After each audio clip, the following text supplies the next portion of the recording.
ne pas faire qu'enchaîner en fait les échographies, prise de sang, mais se dire j'ai échographie, prise de sang, bien-être, échographie, bien-être, prise de sang, bien-être. Si j'étais riche, je ferais ça quoi, j'empilerais les rendez-vous bien-être. Dans la PMA, on entend vraiment souvent parler de douleur et du coup, on a l'impression que c'est une maladie en fait.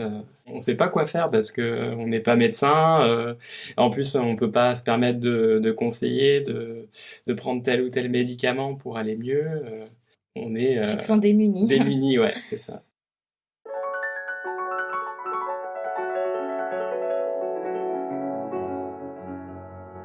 Bonjour et bienvenue dans ce tout nouvel épisode de Alors c'est pour bientôt, le podcast qui vous parle de parentalité et de maternité quand ça ne se passe pas comme on se l'était imaginé. Chaque semaine, je vous amène à la rencontre d'un couple, d'une femme, d'un homme, qui nous racontent leur parcours, en cours ou terminé, et qui nous aident collectivement à libérer la parole autour des questions d'accès à la parentalité et de la fertilité. Moi c'est Anne-Fleur, je vous parle depuis Boston aux États-Unis et je vous retrouve donc tous les mercredis pour un nouvel épisode.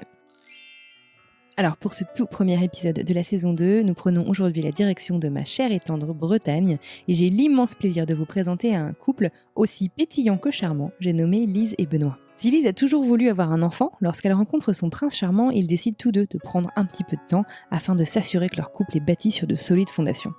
Lise ne souhaitant pas prendre la pilule ni avoir d'implant et souffrant le martyre tous les mois avec un stérilet de cuivre, elle et Benoît se mettent à la recherche d'un moyen de contraception qui conviendrait à leur couple. C'est ainsi qu'ils s'orientent vers les caleçons contraceptifs, aussi connus comme contraception thermique. Sauf qu'avant d'y avoir recours, il faut faire un spermogramme de contrôle. Et là, les résultats ne sont pas bons du tout. Si la prise de conscience de ce qui les attendait se fit pour chacun à son rythme, la prochaine étape était-elle toute trouvée. Ils allaient devoir en passer par la PMA et plus précisément par la FIV-ICSI. Dans ce nouvel épisode, Lise et Benoît se livrent sans détour sur leur parcours riche en émotions, mais aussi en prise de conscience. Nous discutons des autres moyens de se faire du bien pour soigner les maux MAUX du corps pendant nos parcours parfois si difficiles, mais également de l'aspect psychologique du couple ainsi que de chacun des individus au sein de la team PMA. J'ai vraiment adoré enregistrer cet épisode, alors c'est parti, je vous présente Lise et Benoît.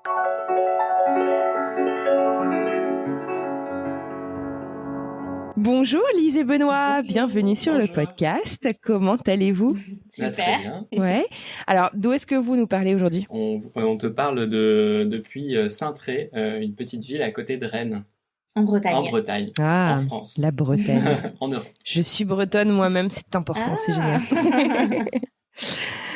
Bon, mais écoutez, en tout cas, merci beaucoup d'avoir répondu à mon appel à témoins. Je suis vraiment très heureuse de donner la parole aux hommes de la PMA aussi. Et vous êtes, au moment donc où cet épisode sera diffusé, le deuxième couple, dans la saison 1, et donc le premier couple de la saison 2. Donc, je suis très, très heureuse de faire ça avec vous. Alors, on va parler donc de votre histoire. Avant de rentrer dans les détails de votre histoire, est-ce que vous pourriez vous présenter et peut-être d'ailleurs, on peut faire un petit exercice croisé. Est-ce que Lise, tu pourrais présenter Benoît et Benoît, tu pourrais présenter Lise. Alors, quel âge vous avez ? Qu'est-ce que vous faites dans la vie ? Qu'est-ce que vous aimez ? Qu'est-ce qu'on devrait savoir de vous ? Il va avoir du mal avec moi parce que ma vie, c'est le bazar. Ouais. Alors, Benoît, il a 29 ans, 28 ans. Ouais, 29 ans. Ah bah ça commence bien. Depuis peu. Non, mais c'est parce que ça fait pas longtemps. Je me suis pas habituée au changement. Il est aujourd'hui informaticien pour son métier principal et sinon c'est un musicien passionné, batteur. Il est DJ, il joue pour des mariages ou des soirées. Voilà, il aime aussi beaucoup dessiner et puis il est merveilleux. Wow. Voilà.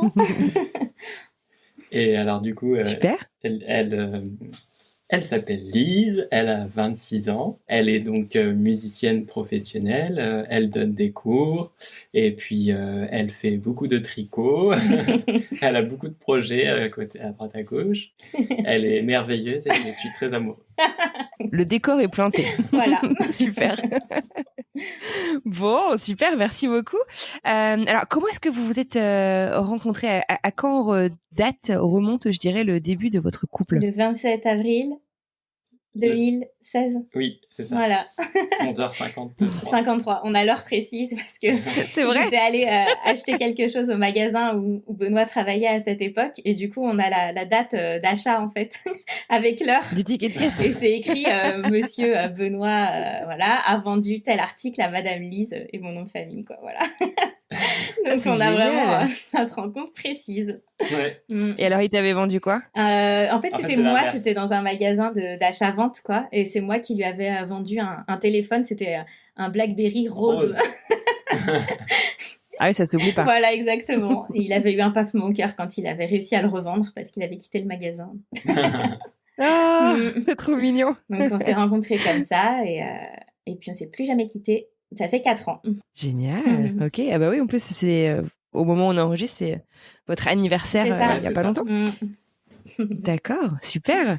Bon, très bien. Et alors, est-ce que l'envie de bébé vous est venue rapidement? On y pensait déjà.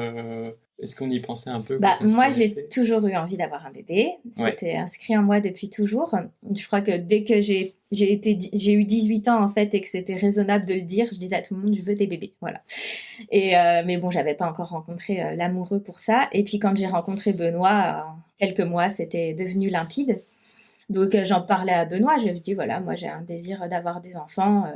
C'est quand tu veux, quoi. Du coup, Benoît, lui... Bah moi, j'y pensais, je me suis dit, je veux avoir des enfants.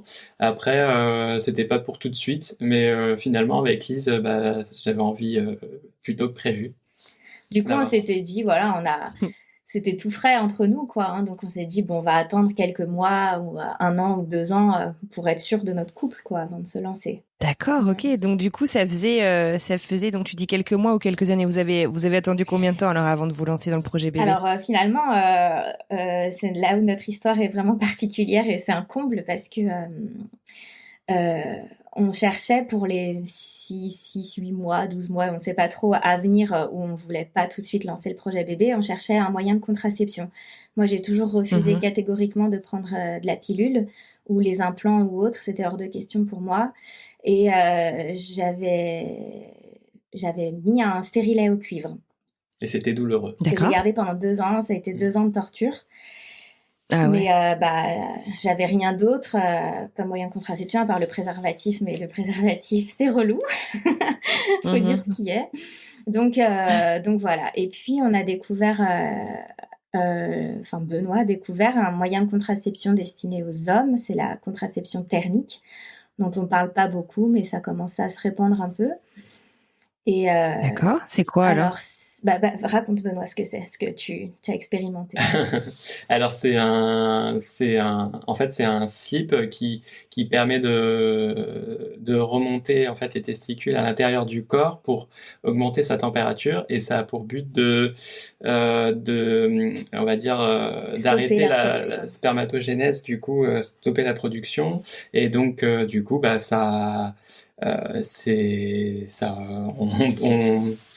du coup, c'est contraceptif parce que voilà. Tu produis plus de spermatozoïdes. Voilà. En fait, on porte le caleçon pendant 3 mois, pendant lesquels il faut encore avoir des rapports protégés, donc avec préservatif, si on veut vraiment pas avoir d'enfant. D'accord. Et ensuite, au bout des 3 mois, on fait un spermogramme pour vérifier que le spermogramme est bien négatif. Et donc, à partir de là, on peut prendre les rapports, on peut avoir des rapports non protégés. Et quand le désir d'enfant revient, on arrête de porter le caleçon contraceptif. Au bout des 3 mois d'arrêt, on refait de nouveau un spermogramme. Et normalement, il est de nouveau positif. Et c'est reparti pour faire des enfants, quoi. D'accord, mais écoute, j'ai jamais entendu parler de ça. C'est assez bloqué tout ça parce que ça, c'est très peu coûteux. En fait, ça fait pas marcher de lobbying de pilules ou autre, quoi. Donc, c'est pas très... il n'y a pas beaucoup de publicité autour de ça, mais bon, on commence à avoir des vidéos apparaître de témoignages d'hommes qui portent ça. Et pour moi, personnellement, super, c'était pas du tout, j'ai essayé, c'est pas du tout gênant, donc je suis étonné que ce soit pas plus développé que ça. Bah ouais, carrément. Mais donc, donc ça s'appelle la thermocontraception. C'est contraception thermique, ouais, c'est ça. D'accord, ok. Quand on va rencontrer le médecin, en fait, pour se faire prescrire cette contraception, lui, son but, c'est pas du tout de rendre fertile des hommes à vie, ou voilà. Donc, il prend énormément de précautions. Et donc, les hommes qu'il rencontre, avant qu'ils puissent disposer du dispositif, ils doivent faire 3 spermogrammes à tous les mois, 3 spermogrammes sur 3 mois, quoi, et faire des D'accord. bilans hormonaux. Et en fait, à ce moment-là, premier spermogramme nous revient de Benoît, négatif, 0, rien, pas un spermatozoïde. Donc, il nous dit, bon, il peut y avoir des erreurs ou autres, on va refaire un. Donc, un mois plus tard ou quelques semaines plus tard, je sais plus, il en refait un. Et là, il y avait, je sais pas, 3-4 spermatozoïdes, Ouais. même pas vivants ni rien. Moi, j'ai tout de suite compris et anticipé. J'ai les 3 lettres PMA qui se sont affichées en gros dans mon cerveau. Benoît, je pense pas que ça te soit venu tout de suite à l'esprit. Non. Et bon, j'ai trop rien dit. Et puis un jour, c'est moi qui ai décroché le téléphone. Et là, le médecin, c'est un andrologue, hein, c'est ça? Oui. Ouais, Oui. l'andrologue appelle et me dit, bon, écoutez, au vu du 3e spermogramme, vous aurez jamais d'enfant de manière naturelle, donc vous pouvez y aller, avoir des rapports non protégés, il n'y a pas de souci. Et en fait, il annonçait ça, pas vraiment comme une bonne nouvelle, mais c'est vrai que nous, on est allé le voir pour avoir une contraception, et finalement, il m'apprend qu'on n'aura pas d'enfant, et là, je me suis écroulée, quoi. Bah ouais, tu m'étonnes. Et puis du coup, quand Benoît est rentré, je lui ai expliqué et je lui ai tout de suite dit, voilà, dans les cas d'infertilité, c'est ça qui se passe, c'est la PMA, c'est une galère. Je savais d'avance, quoi. Ah ouais, tu connaissais des gens qui étaient passés par là, peut-être? Oui, parce que j'adore tout le domaine de la périnatalité. Donc je lis énormément à ce sujet, je me documente beaucoup sur ça, donc oui, je connaissais déjà ce parcours, quoi. D'accord.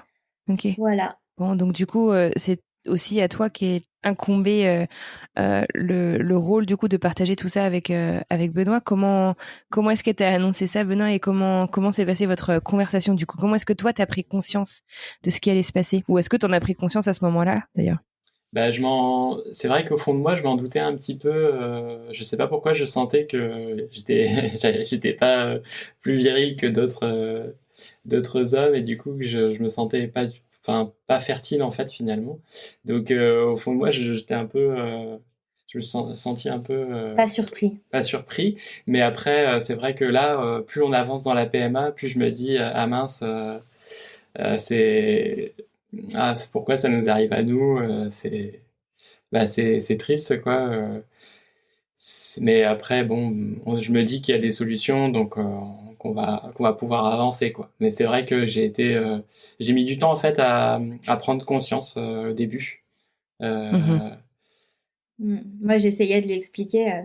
Je pense que c'était tellement douloureux pour moi. J'ai anticipé, en fait. J'ai anticipé la douleur que j'allais vivre physiquement. J'ai anticipé la douleur qu'on allait vivre en tant que couple de pas avoir d'enfant. Et je pense que du coup, je l'ai ressenti dans mes tripes et que Benoît ressentait pas du tout ça. Et en fait, tant mieux. Il faut qu'il y en ait un des deux qui soit solide, quoi.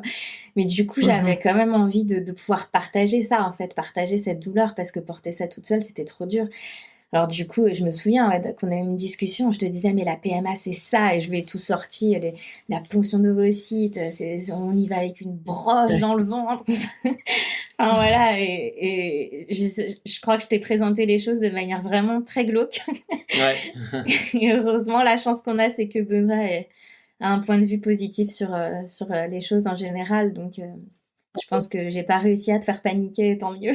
Parce qu'en fait, cet andrologue, quand il vous a appelé, il vous a juste dit, donc, il répondait à ce problème de contraception, mais il vous a pas dit, voilà, si vous voulez avoir un enfant, c'est comme ça que ça va se passer. On vous a juste partagé les résultats. Ouais, c'est ça. Moi, je lui ai demandé en fait au médecin, mais du coup, si on veut avoir un enfant, faut qu'on fasse une PMA, c'est ça? Et il m'a dit oui, il faut vous rapprocher du centre PMA qui est près de chez vous.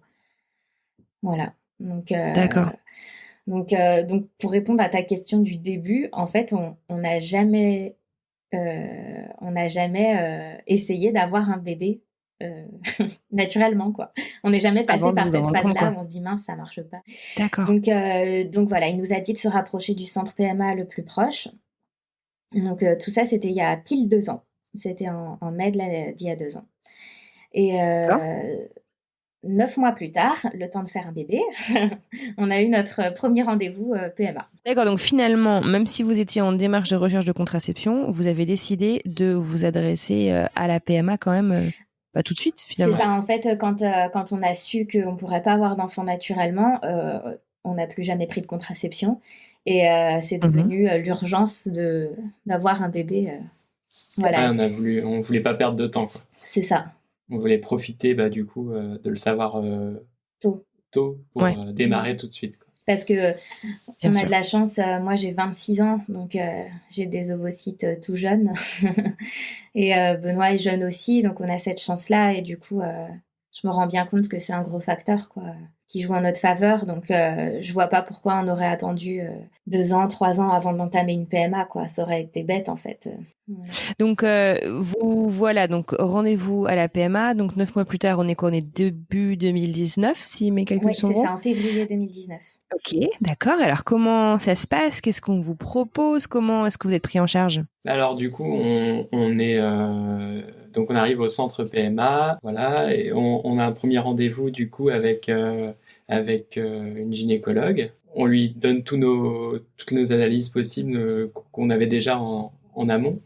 Tout est spermogramme, en Voilà, fait. c'est ça. Mm. Et donc là, elle commence à regarder, elle commence à essayer de voir quelles analyses elle peut faire en plus pour essayer de préciser en fait l'infertilité, pour voir si aussi Lise est fertile. Donc du coup, voilà, c'était vraiment ordonnance sur ordonnance, quoi, pour des analyses. Ouais. Premier rendez-vous. Et puis surtout, elle nous a tout de suite dit, au vu des spermogrammes, là, ce sera direct FIV-ICSI pour vous, quoi. Alors moi, je m'étais encore plus renseignée sur la PMA que ce que je connaissais déjà. Je connaissais la FIV, les IAC, enfin les inséminations artificielles, etc. Mais FIV-ICSI, je connaissais pas. Bon, maintenant je connais. Et elle nous parle direct, elle dit voilà, ce sera tout de suite la case FIV-ICSI ou don de gamètes. Et là, j'ai tapé du poing sur la table et j'ai dit don de gamètes, jamais de la vie.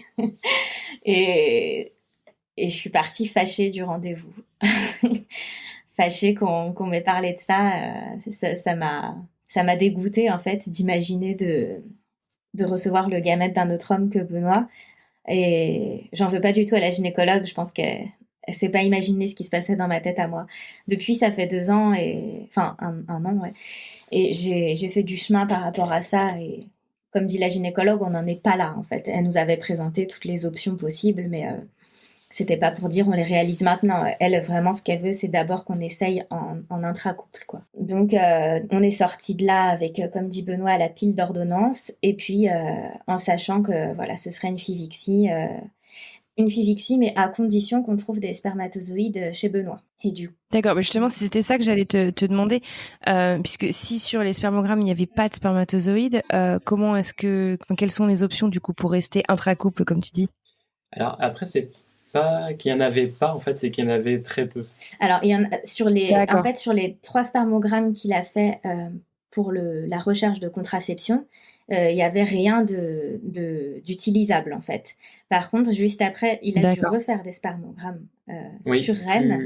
Et plus. là, au fur et à mesure qu'on faisait des spermogrammes, ça s'améliorait un peu. Et puis, donc du coup, au centre de PMA, ils ont des outils plus précis, donc ils peuvent chercher plus loin les informations. C'est ça. Ok.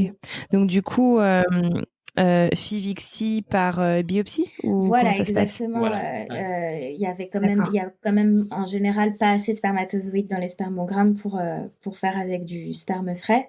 Donc Benoît a eu une biopsie testiculaire pile 1 an après la découverte. Sachant qu'avant ça, il avait fait un karyotype pour voir si c'était génétique, mais en fait, on n'a jamais trouvé la cause de l'infertilité. Pour l'instant. Le karyotype était normal, quoi. Et la biopsie, on a obtenu 5 paillettes. Donc, sachant qu'on a le droit Super. à 4 FIV, c'est bien. Et puis, finalement, pour la première FIV qu'on a faite, on a réussi à faire les embryons avec du sperme frais. Donc, Ouais. Ah, génial. voilà. Et en plus, il a battu son record de tous les temps. 96 000 spermatozoïdes. On n'avait jamais Non vu mais ça. sérieux? C'est dingue. Ouais. Et complètement inattendu, ça c'est super. Ouais, c'était la bonne D'accord. nouvelle le matin de la ponction, quoi. Ouais, tu m'étonnes. D'accord. Donc du coup, on vous programme pour cette première FIV. Donc la première ponction, tu me disais, c'était en octobre, Voilà, c'est ça? le 13 octobre 2019, après la batterie d'examens pour moi, dont la merveilleuse hystérosalpingographie. Ouais. Mhm. Voilà, donc 13 octobre 2019, je commence la première stimulation que j'ai très mal vécu. Ça a été Ah ouais. horrible. J'ai doublé de volume, le ventre douloureux comme jamais, la mauvaise humeur, l'angoisse, vraiment très très Ouais. violente comme stimulation. Ah, merde. Surtout pour la première, c'est vachement dur. Ouais. D'accord. Benoît, t'as essayé de prendre part du coup à ces premiers 15 jours de cycle un peu compliqué, en participant, j'en sais rien, au traitement, ou enfin comment est-ce que t'as vécu justement les hauts et les bas de ta compagne? Alors, c'est vrai que bah, du coup, au début du traitement, en fait, on avait eu un rendez-vous avec un infirmier de la PMA qui nous expliquait bah, comment utiliser telle et telle seringue, etc. Et au début, bah, je notais tout, j'étais au taquet. Et puis, et puis c'est vrai que bah, le jour où ça arrivait, j'étais finalement pas du tout prêt. Et donc, j'étais pas du tout. Je trouve que j'ai pas été très disponible pour Lise. Et du coup, bah, j'ai un peu ramé là-dessus. Et à la fin de ce traitement-là, du coup, je culpabilisais un petit peu. Et en fait, je me suis pas assez investi pour la première et j'ai regretté. Parce qu'en fait, on n'est D'accord. pas. Enfin, personnellement, moi, en tant qu'homme, j'étais pas assez prêt, quoi, à tout ça. En fait, je Mm. pense que, comme je te l'ai dit, ma stimulation, elle a été très, très difficile. En fait, j'ai Mhm. eu énormément de douleurs physiques, quoi, vraiment, Ouais. des migraines atroces, des nausées, j'avais envie de Ah ouais. vomir tout le temps. Enfin, c'était cauchemardesque. Et je pense que j'avais des grands besoins et beaucoup de difficultés à les exprimer Mhm. euh, et à me faire comprendre. Et j'étais, je pense, ouais, en détresse, quoi, mais que c'était dur à exprimer et que du coup j'ai pas réussi à faire passer mon message à 100% à Benoît et du coup Benoît Mhm. il a toutes les bonnes volontés du monde. Je pense que voilà, lui était peut-être pas prêt et avait pas compris l'ampleur des besoins que j'avais et moi j'étais pas préparée à bien exprimer ce dont j'avais besoin, donc forcément c'était incompatible, quoi. Bon, après ça me fait mal au cœur de l'entendre dire qu'il a culpabilisé parce que moi je lui en veux pas du tout. Voilà, c'était vraiment, c'est exceptionnel. Là, ce qu'on vit en PMA, c'est du Sûr. délire, quoi. Donc, ça n'a tellement rien de normal que voilà, on fait comme on peut. Donc du coup, cette première stimulation très compliquée, Mm. vous arrivez donc, on reprendre dans l'ordre, donc à la ponction. Mm. La ponction, donc on te prélève combien d'ovocytes, tu sais? 8 ovocytes, il en est resté Super. 6 de bien, Mhm. de mûrs.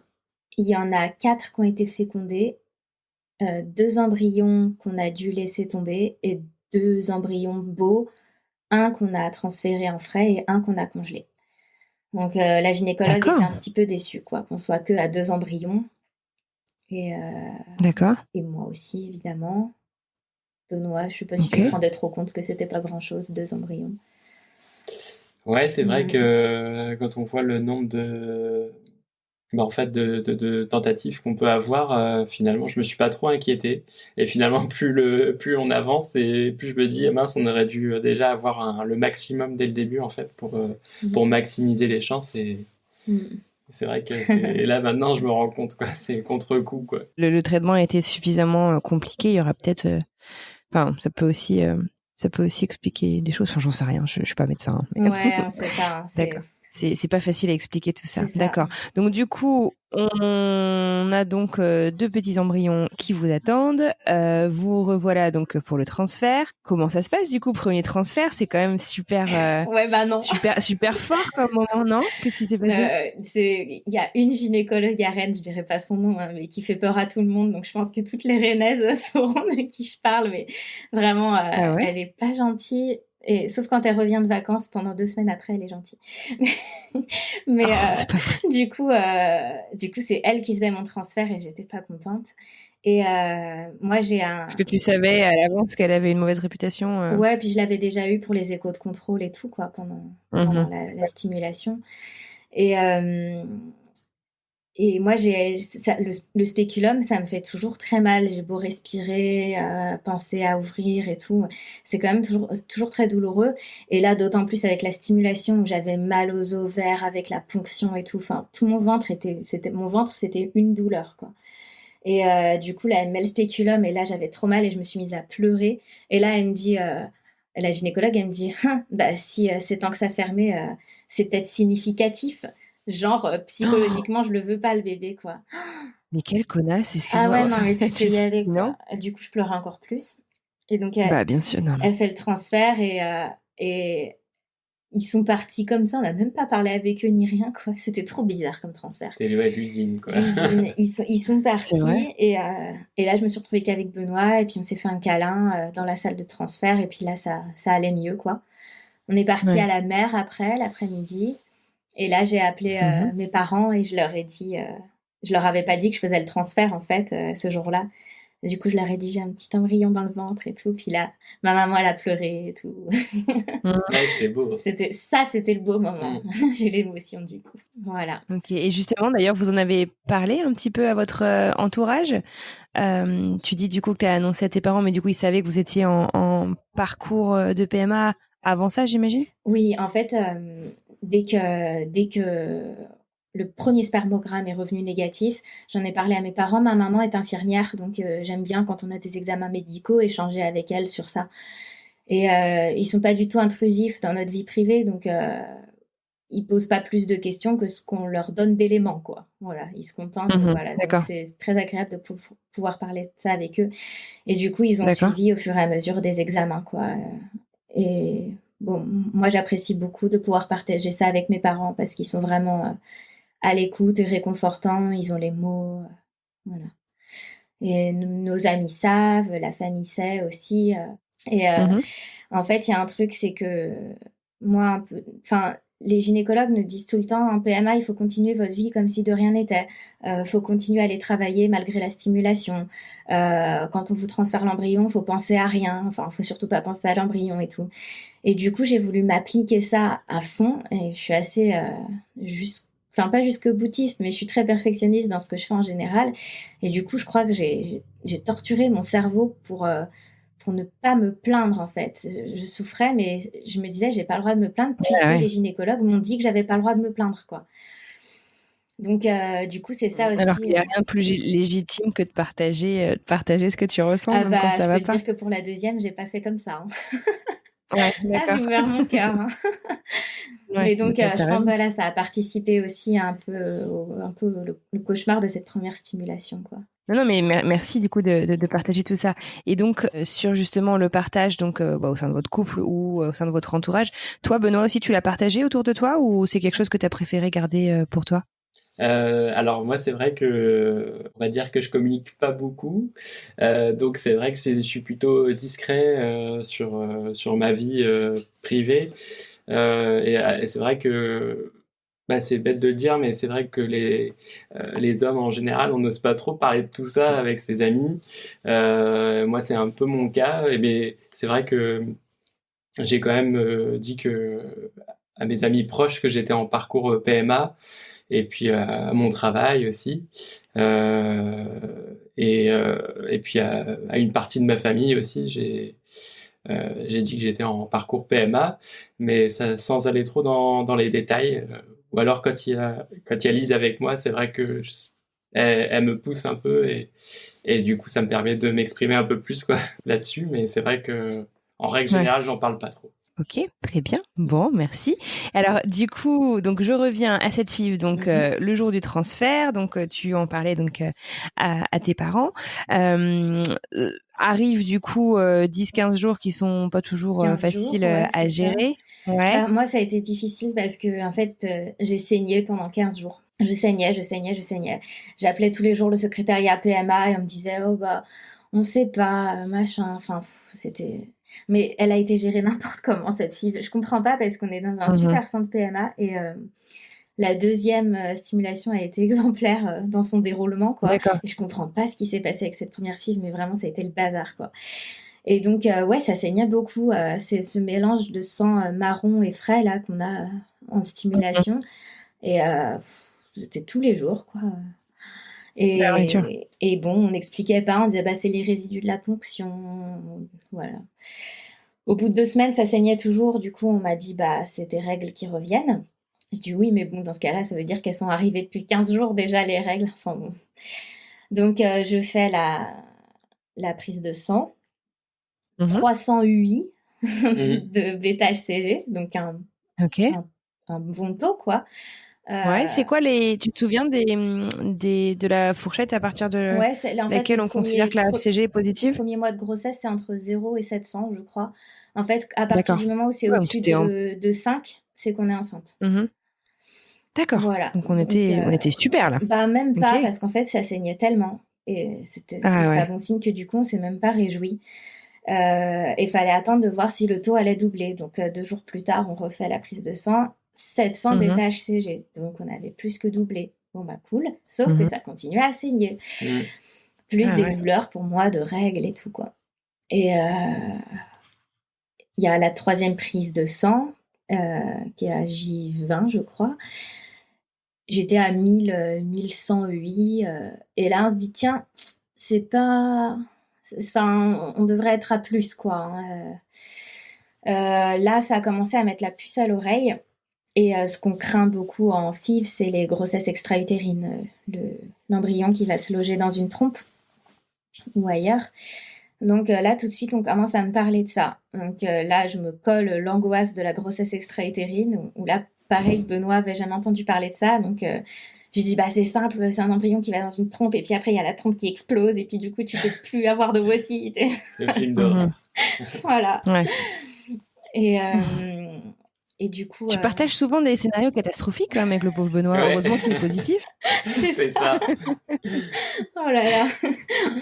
Et puis, du coup, on attend l'écho de datation. Dans le centre PMA, ils me disent, il n'y a rien à faire de toute manière. Voilà, on est obligé d'attendre parce que si on fait une écho avant, on verra rien, quoi. Ouais. Donc, non, je me trompe. Toujours On a l'attente, fait quoi. avant l'écho de datation une écho pour vérifier qu'il n'y avait rien dans les trompes. Et là, on a vu un tout petit point noir. C'était genre 5 jours avant l'écho de datation. On a vu un tout petit point noir dans l'utérus. Donc, à partir de là, on a éliminé la potentielle grossesse extra-utérine. D'accord. Bon, tant mieux. Mais par contre, ils disent, bon, par contre, c'est tout petit, hein, pour 3 semaines déjà de grossesse, c'est tout petit, quoi. Mais Ah bon, oui, c'est vrai, je me souviens, ouais. Mhm. Ah, il considérait que c'était déjà petit pour ouais, la date ouais. de conception. Mais ils D'accord. disent, bon, voilà, Mince. c'est comme ça, on ne sait pas, on ne sait pas. Donc la réponse, c'était, on ne sait pas, personne ne sait, donc il faut Ok. attendre. Ok. Et donc le 6 décembre, là, on va faire la vraie écho de datation. Et ça faisait une semaine que j'avais plus trop de saignements et plus trop de douleurs. Donc là, je Ok. commençais à y croire. Mhm. Je voudrais juste... Ouais, Ouais, non, non, vas-y. vas-y. Non, je dis, dans la PMA, on entend vraiment souvent parler de douleur, et je trouve que c'est on n'est pas prêt, en fait, à tout ça. Mm.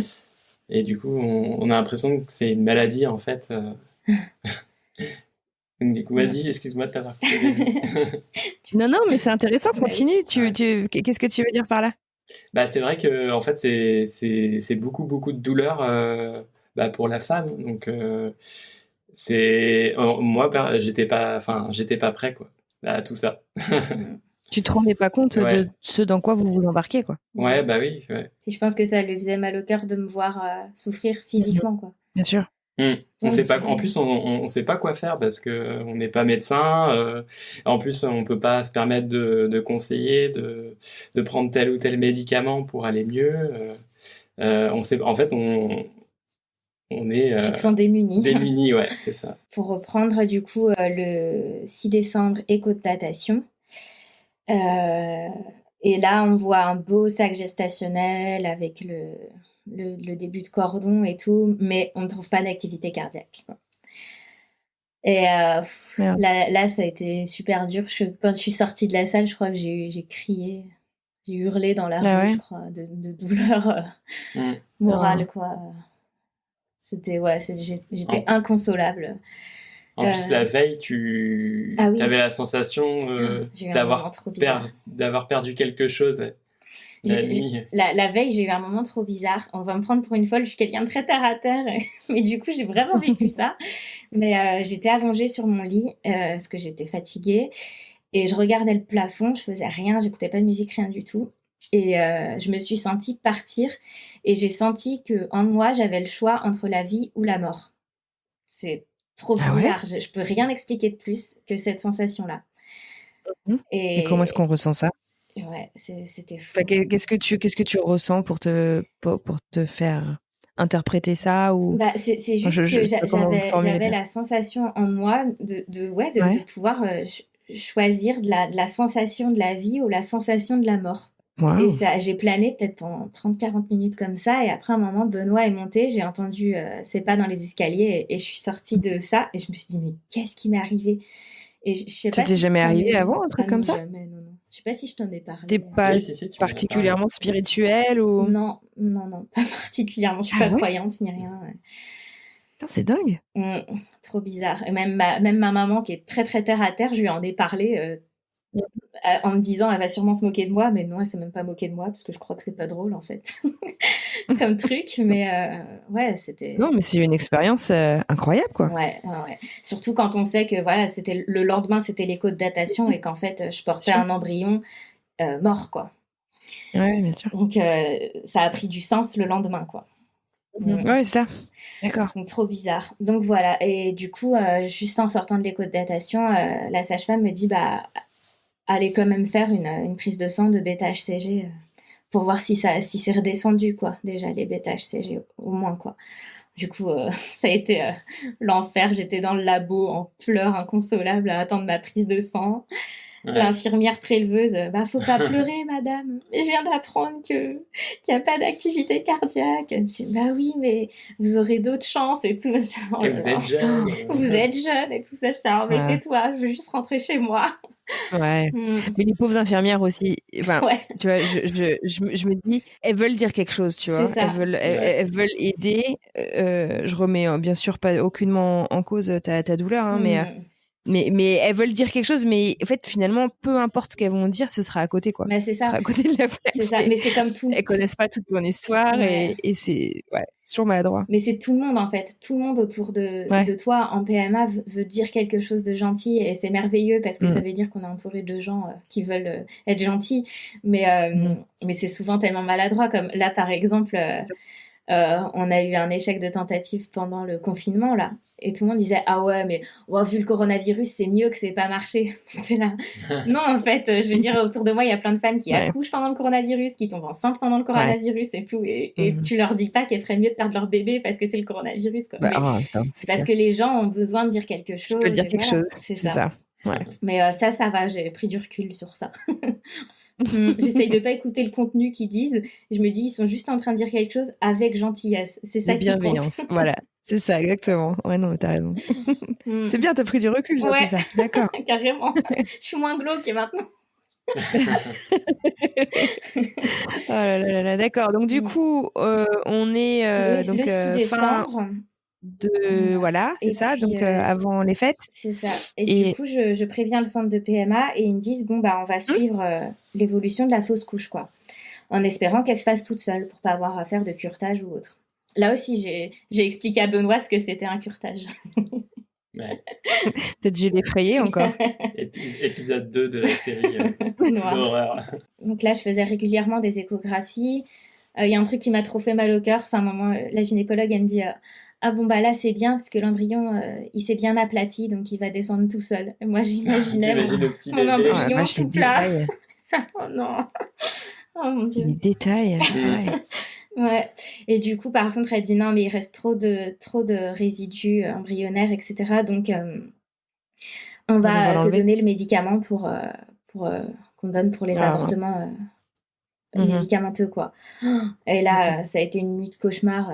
Je crois que Benoît et moi, on n'avait jamais pas dormi dans le même lit, sauf quand on était en voyage séparément ou autre, mais voilà. Ouais. Et là, ce soir-là, je lui ai dit, va dormir en bas, je vais souffrir toute la nuit et voilà, quoi. Et je veux être toute seule, quoi. C'est dingue que t'aies pas voulu être soutenue, tu voulais vivre ça toute seule, quoi. Bah, en fait, je voulais qu'il dorme. Ouais. Parce que moi, je pleurais de douleur, quoi. Mais c'est horrible, cette douleur. Et on m'avait dit, ça m'a saoulée. C'est comme pour l'hystérosalpingographie, où on ose nous dire que c'est la douleur des règles. Alors peut-être que pour certaines femmes, c'est comme ça, mais Dieu soit loué qu'il y ait certaines femmes pour qui ça se passe bien. Mais il faut arrêter, c'est quand même pas la majorité, je crois, hein, vu les témoignages. Ouais. Et pareil, ce médicament-là d'avortement ou de fausse couche provoquée, je crois que ça a été la pire douleur de ma vie. avec l'hystéro. Ouais. C'est vraiment... Ah, j'ai cru mourir quoi, dans mon lit. Voilà. Wow. Et j'ai saigné comme ça pendant 1 mois et 10 jours, en fait, du début de mes saignements après le transfert, là, jusqu'à la fin de cette fausse couche, quoi. D'accord, donc ça fait 7 semaines, 6 semaines, 7 semaines, un truc Ouais, comme donc ça. je l'ai porté, l'embryon, c'était 7 semaines aménorrhée. C'est ça, d'accord. Voilà. Ok. Voilà, Bon. fin de cette première FIV.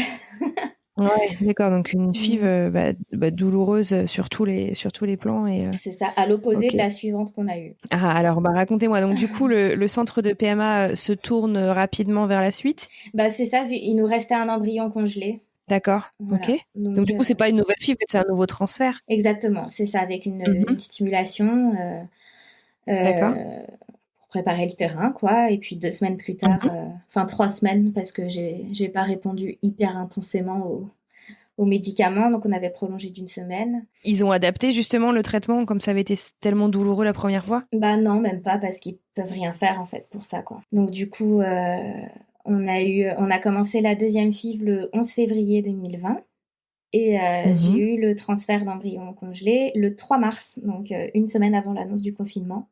Et là, c'était un D'accord. super moment avec une gynécologue que j'aime bien. D'accord. Benoît était détendu, moi aussi. On a bien parlé avec la gynécologue et l'infirmière biologiste qui était là. On a pu poser plein de questions.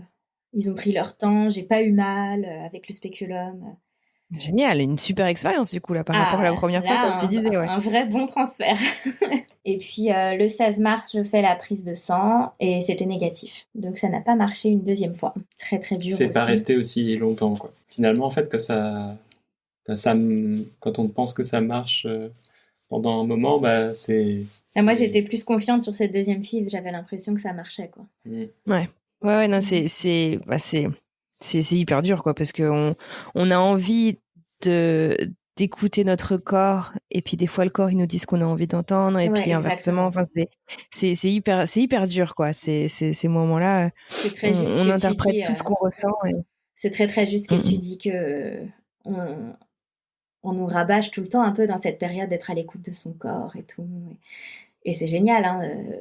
Ça va dans le bon sens, je pense, mais c'est vrai que dans ce cadre-là, par exemple de la PMA, euh, ouais, moi je pense que, enfin là par exemple, moi chaque mois qui passe, je suis persuadée d'être enceinte. Elle C'est a une fait son galère. stock de Test de tests de grossesse. grossesse.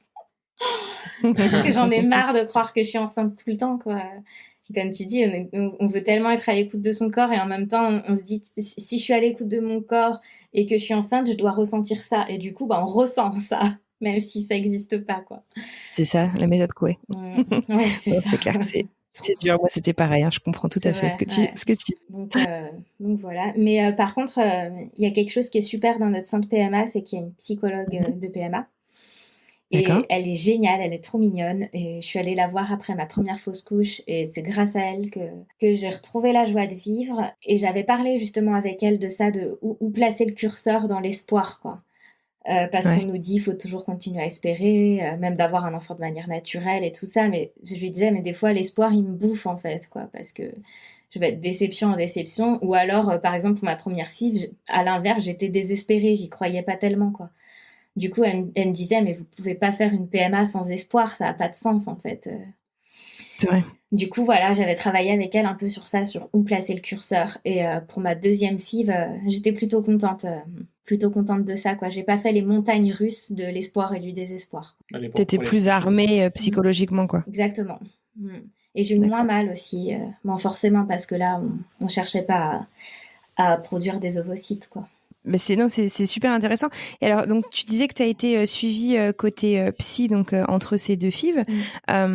Et toi, Benoît, est-ce que tu as eu le besoin d'en parler, que ce soit à un professionnel je sais pas, je me demande en fait comment est-ce que vous vous êtes fait accompagner, si vous vous êtes fait accompagner, ou est-ce que vous vous êtes auto-accompagné entre ces deux essais et peut-être justement dans le futur pour la suite de votre parcours? Finalement, si on veut être accompagné, il faut que ça vienne de nous, en fait. Et donc, moi, pour ma part, j'ai profité qu'il y ait cette psychologue au centre PMA pour pouvoir extérioriser tout ça et l'exprimer à quelqu'un d'autre que Lise a En beaucoup aidé. couple ou individuellement? Individuellement. D'accord. En fait, je pense qu'il y a tellement de couples en PMA qu'ils n'ont pas le temps de s'occuper de tout le monde. Personnellement, je me sens pas assez accompagné. Après, je comprends tout à fait qu'il y ait beaucoup qui soient occupés, quoi. Donc, du coup, ils n'ont pas le temps de s'occuper de Des tout questions de tout le monde. Ouais, Mais c'est ça. c'est vrai qu'on on a des questions quasiment tous les jours sur la PMA quand on est en train de le vivre. Tiens, il se passe ça, c'est quoi? Et des fois, c'est des questions c'est des petites questions, mais dont la réponse nous ferait du bien. Mais on se dit, je vais quand même pas appeler le secrétariat pour ça, quoi.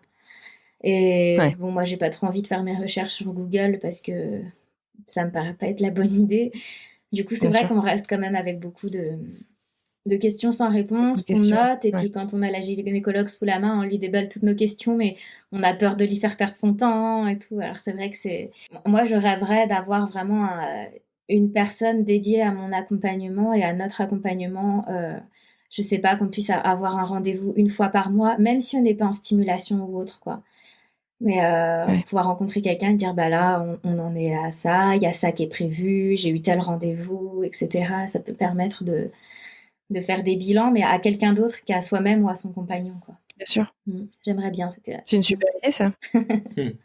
C'est une super idée, ouais. D'accord. Ok. Du coup, là, au moment où on enregistre cet épisode, on est donc 2 mois donc après ce second transfert. Comment est-ce que vous envisagez la suite de votre parcours? Est-ce que votre centre de PMA d'ailleurs vous a réouvert d'ailleurs et voilà, qu'est-ce qu'on vous propose pour la suite? Ouais. Alors la suite, donc là le centre a réouvert, mais pour les transferts d'embryons congelés uniquement. Parce que tout le matériel qui sert pour les ponctions est occupé en ce moment en réanimation, quoi. Donc pas de ponction. Du coup, moi, je rattaque une stimulation en vue de faire une ponction en septembre. Voilà, j'étais un petit peu déçue, j'aurais aimé faire ça dans l'été, et puis finalement, je me dis que je vais passer un bel été sans stimulation, sans rien, où je serai en forme pour profiter, aller à la mer et tout ça. Donc voilà, je vais en profiter pour vraiment me relaxer.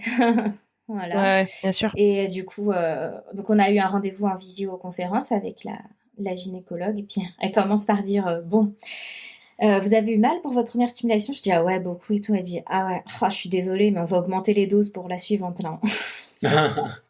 Ah ouais. Voilà, donc elle dit ouais, là faut qu'on augmente, faut qu'on obtienne plus d'ovocytes que la dernière fois, quoi. D'accord. Du coup, je lui ai dit, mais je vais les ranger où, les ovocytes, dans mon ventre, quoi. L'autre fois, j'ai une photo de moi, on dirait que je suis enceinte de 6 mois, quoi.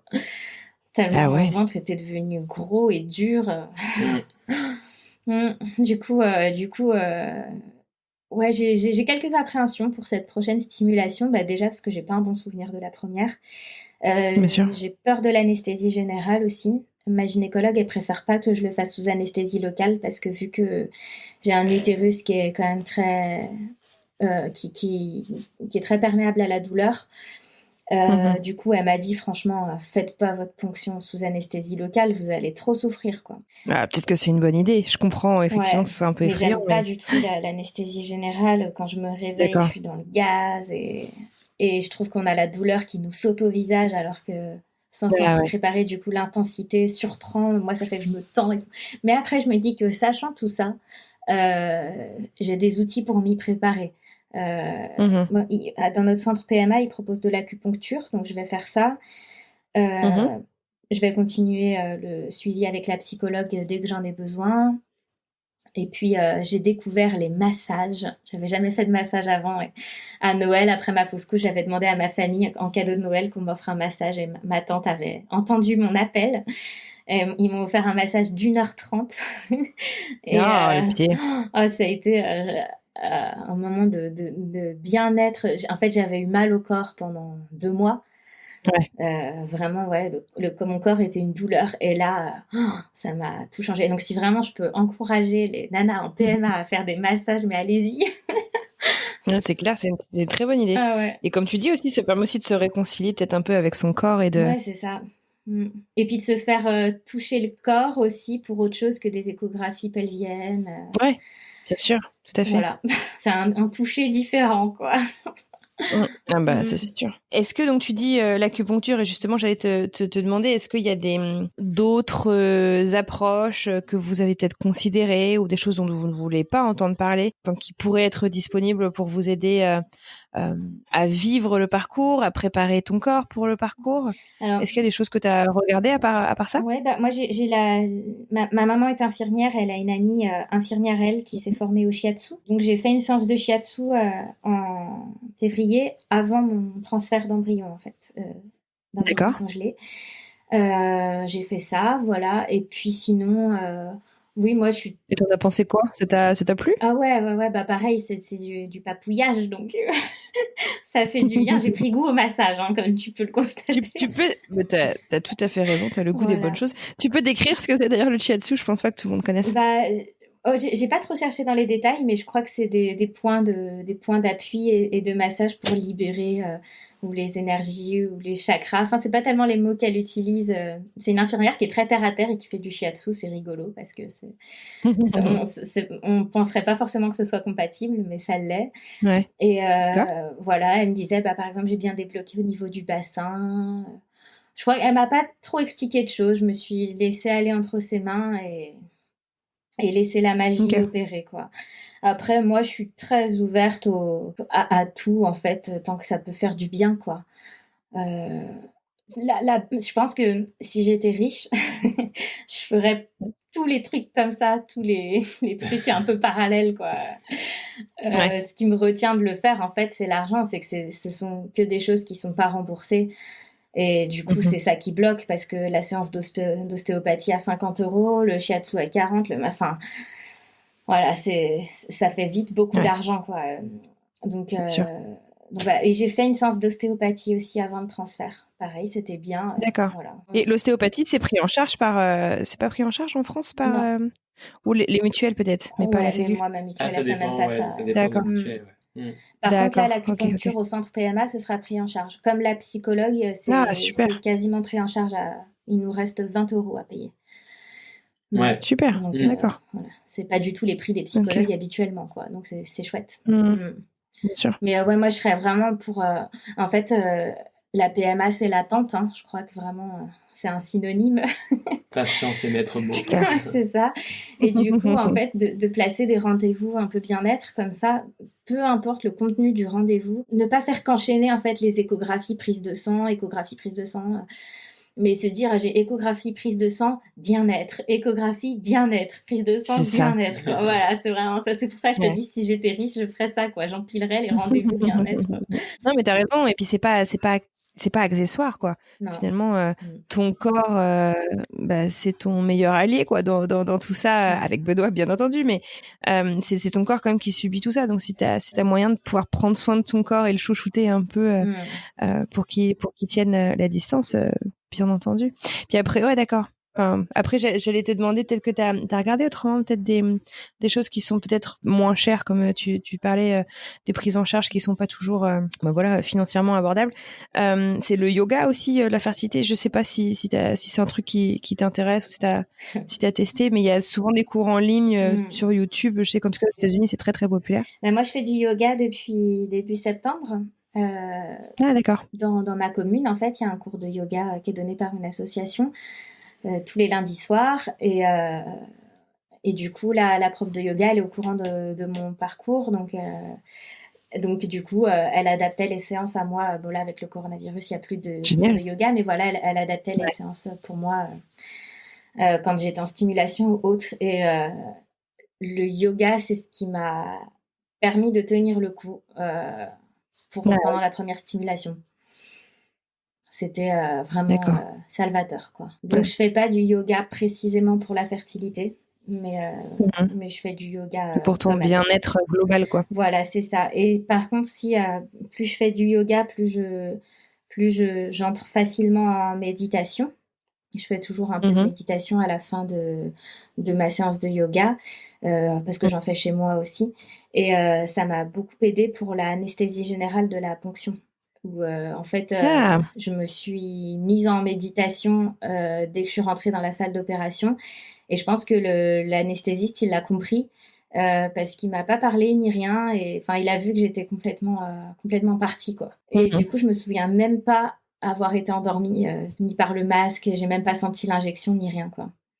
C'est génial. C'était trop bien. Et j'avais raconté à Le Benoît. pouvoir du mental, c'est dingue. J'avais raconté à Benoît mon rêve que j'ai fait un peu de méditation. Là, c'était du gros délire, mais C'était quoi? Tu peux nous dire ou c'est secret? là, mais tout le monde va me prendre pour une folle. C'est la Non, musicienne un barrée, rêve, là. c'est normal. Non, en fait, Un rêve, j'imaginais que j'étais dans une prairie magnifique où il y avait un petit ruisseau qui s'écoulait au milieu avec des grosses pierres blanches un peu autour. Donc, je marchais pieds nus dans l'herbe et puis à côté du ruisseau, il y avait un énorme chêne magnifique.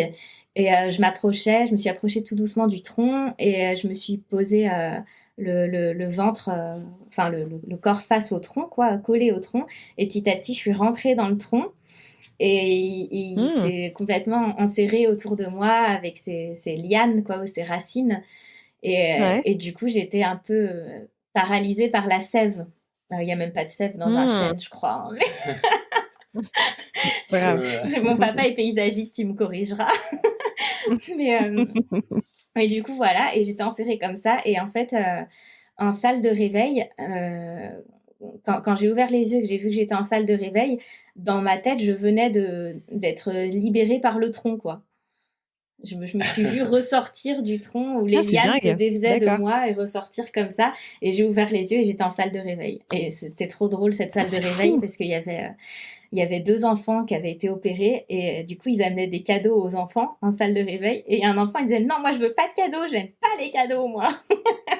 Et l'infirmière, elle était trop désemparée parce que ça devait être la première fois qu'il y avait un enfant qui refusait un cadeau. Voilà, mon réveil bizarre et rigolo. Tout en douceur. C'est ça. D'accord. Ok. Et j'allais te demander, vous êtes tous les deux musiciens, vous me disiez tout à l'heure en introduction. Est-ce que, je sais pas, il y a des chansons, des musiques qui vous aident l'un et l'autre ou collectivement à déconnecter ou inversement à reconnecter à votre parcours, à votre corps, à tout ce qui se passe? T'as une idée, toi? Est-ce qu'il y a des chansons? Oui. Nous, on est fan d'un artiste, du coup, Devendra Banhart, c'est ça? Ouais, c'est plutôt de la folk, et je trouve que ça permet de se poser tous les deux, de se détendre, ou alors tout ce qui est musique soul, de trouver un moment tous les deux et on écoute penser à autre chose. On écoute beaucoup. En fait, on écoute beaucoup de musique. On a souvent les mêmes goûts. Après, on fait pas tellement de musique ensemble. On en a fait un petit peu pour s'amuser là pendant le confinement, mais bon, on écoute beaucoup la musique ensemble. On fait de la danse aussi ensemble. On a commencé les cours de Lindy Hop. La danse qui. C'est quoi ça? C'est une danse qui précède le rock'n'roll en fait. Ah, ok. Voilà. Et du coup, ça c'était super cette année d'avoir les cours de Lindy Hop. Ça fait une belle parenthèse. Dans le parcours PMA, quoi, qui prend quand même énormément de place dans notre quotidien. Voilà ce que la musique peut nous apporter. Ouais. Et je me souviens que Lise avait créé une playlist pour le transfert, enfin une playlist d'un morceau. Ah oui. Et du coup, elle l'avait préparé pour le transfert et ah oui, c'est elle vrai. a mis play. C'était quoi comme morceau déjà? Je l'ai là, c'est Devendra Banhart et le morceau, c'est Mémorial. Ah ouais, allez écouter ça alors. Voilà, c'est le morceau du deuxième transfert de Lise. C'est ça, j'avais gardé un écouteur en fait. Ah, super. Mais tu vois, je m'en souvenais plus, t'as bonne mémoire. Hein. Pourtant, c'était pour le transfert, le deuxième là, de mars. Ouais, j'avais gardé un écouteur dans l'oreille pour avoir une musique que j'aimais bien pendant le transfert, c'est vrai. Super, bon, écoute, c'est top. En musique, moi je sais qu'il y en a une que j'aimais beaucoup, mais qui me faisait pleurer à tous les coups, c'est... Alors, j'ai pu retrouver... De toute manière, c'était pas forcément la musique. Ouais, c'est clair. C'est clair, et il faut savoir que c'est normal et que c'est pas grave de pleurer. C'est une chanson, je vais te dire des bêtises, 28 jours, d'une nana des Brigitte. Tu vois, c'est vachement vague, hein, ma description, ça te dit rien? Ah, mais Benoît est DJ, il va falloir la retrouver. Donne-lui des indices. Aurélie Sada, je crois, la chanteuse. Et bref, en fait, c'est au moment où, bah voilà, où elle aussi, elle cherchait à concevoir et à avoir un enfant. Et puis, bah, Ah oui, ça d'accord. a été compliqué. Et donc, elle parle en fait, bah, que elle, elle parle de son cycle et des difficultés à avoir un enfant. Et c'est tellement proche de ce qu'on vit. Enfin, c'est tellement Ouais, exactement, je trouve, ce que je ressentais que, c'était, voilà. bouleversant. Quand tu avais besoin de pleurer un peu, bah, c'était ma chanson. Ça faisait du bien. D'ailleurs, sur le fait de pleurer, je peux raconter une anecdote qui Ah finalement ouais? nous fait marrer, mais parce que là, à la suite du deuxième transfert qui a échoué, bah, j'ai été énormément triste, évidemment. Et à un moment donné, j'appelle la psychologue. Forcément, je pouvais pas la voir en vrai avec le corona. Et du coup, elle me dit, mais Elise, est-ce que vous vous laissez pleurer un peu, vous vous laissez souffrir, quoi. Puis c'est là que je lui expliquais, je lui dis, bah, j'ose pas me plaindre, j'ai pas envie d'embêter les gens en disant que je suis triste et tout ça. Donc elle me dit, bah, c'est, vous avez tous les droits de dire que vous êtes triste et c'est aux gens en face de Bien vous sûr. de gérer l'accueil de ça, quoi. Mais vous Mhm. pouvez pas tout contrôler, quoi. Puis je lui dis, ouais, mais il y a un autre problème aussi, c'est que dès que je pleure, après, j'ai une migraine pendant toute une Ah bon? journée, quoi. Sérieux? Bah, je pense parce que je crispe, je sais pas. Mais ça me donne toujours mal à la tête de pleurer, quoi. Et du coup, elle me dit, bah, dans Wow. ce cas-là, dès que vous sentez que vous allez pleurer, vous avalez un Nurofen et vous vous laissez pleurer. Je dis, mais on peut pas prescrire ça, c'est pas possible. Et elle dit, si, vous le faites, hein, vraiment, quoi. Du coup, maintenant, des fois, je dis à Benoît, je dis, oh là là, j'ai envie de pleurer. Puis Benoît, il dit, ah, tu veux que j'aille te chercher un Nurofen? Du coup, ça me fait rire. Et du coup, plus envie de pleurer. Ah, c'est un bon traitement, ça aussi. Pas Voilà, mal. l'anecdote. Super, super. Bon, mais écoutez, en tout cas, un grand merci à tous les deux. Vraiment, c'était super sympa de découvrir votre parcours. On aura bien entendu plaisir à suivre la suite. S'il vous plaît, tenez-moi au courant. Bien Je sûr. pourrais Ouais. partager la suite.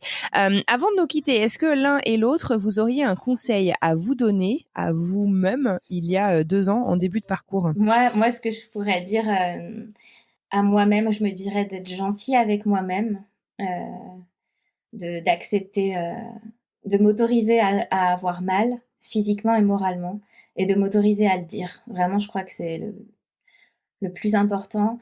Et aussi d'apprendre à mieux formuler mes besoins dans le calme avant la tempête, en fait. De préparer en amont, par exemple, de dire à Benoît, voilà, je vais vivre tel moment et je vais avoir besoin de ça de ta part. C'est comme ça, si vraiment tu veux m'apporter du soutien, c'est comme ça que tu vas le faire au mieux, quoi. Et vraiment Ouais, exprimer ça clairement. Je pense que ouais, c'est vraiment la chose la plus importante que je dirais à nous d'il y a 2 ans. Ah, à nous. D'accord. super. Ouais. Mm. Et toi, Benoît? Bah moi, je me dirais à moi de mieux me préparer physiquement, par exemple, de vraiment être, d'être vraiment, de tout faire pour bien préparer son corps, pour que tout soit le plus, d'avoir la meilleure santé possible pour pouvoir, bah, de mettre toutes les chances de notre côté. Et puis aussi, bah, de tout faire pour préparer. Je, je me conseillerais de tout faire pour préparer, bah, du coup, les traitements, etc. Les premières FIV. Les Mhm. piqûres. Voilà, d'essayer de comprendre au mieux, quoi. Parce que c'est vrai que même si Lise m'avait prévenu, j'étais pas prêt, quoi. Donc Ouais. voilà, et puis bah, pour nous deux, de bah de s'entraider, de faire une équipe, quoi. Voilà. Parce De... qu'on a vachement mieux réussi à la deuxième FIV. Ouais, La deuxième FIV, on était vraiment connectés. C'était fluide, quoi. Je ressentais ça, je disais à Benoît, tiens, là il y a ça qui se passe, j'ai besoin de ça. Et Benoît, il avait tout de suite l'outil pour y répondre. Franchement, la deuxième FIV, elle s'est super bien passée, quoi, entre nous ouais. deux. Ouais. Bon, super. Bah, écoutez, en tout cas, un immense merci vraiment à tous les deux d'avoir pris le temps de partager toute votre histoire. Je vous le disais, bien entendu, on vous souhaite plein de bonheur par la suite. Tenez-nous au courant de là où vous en serez. Et puis, je vous souhaite une excellente continuation et je vous dis à très bientôt. À très bientôt. Merci, à très bientôt. Et merci beaucoup de nous donner la parole aussi. Ça fait du bien d'avoir des espaces de parole comme ça. Oui, merci. Avec plaisir. Et voilà, c'est la fin de ce nouvel épisode. Merci à vous d'avoir écouté jusqu'au bout. Si vous souhaitez soutenir le podcast, parlez-en autour de vous, partagez-le avec votre entourage afin vraiment de permettre à toutes les femmes, hommes, couples qui passent par là de retrouver ces témoignages pleins d'informations, d'espoir et de bienveillance. Sinon, rendez-vous sur Apple Podcast pour donner 5 étoiles au podcast et lui laisser un petit message afin de nous aider à gagner en visibilité. Si vous souhaitez venir débattre, poser des questions à propos du dernier épisode avec la communauté, rejoignez-nous sur Instagram @alors-c'est-pour-bientôt-podcast et pour témoigner, direction le site internet alors-c'est-pour-bientôt-podcast.com. Sur ce, je vous souhaite une excellente journée et j'ai déjà hâte de vous retrouver mercredi prochain.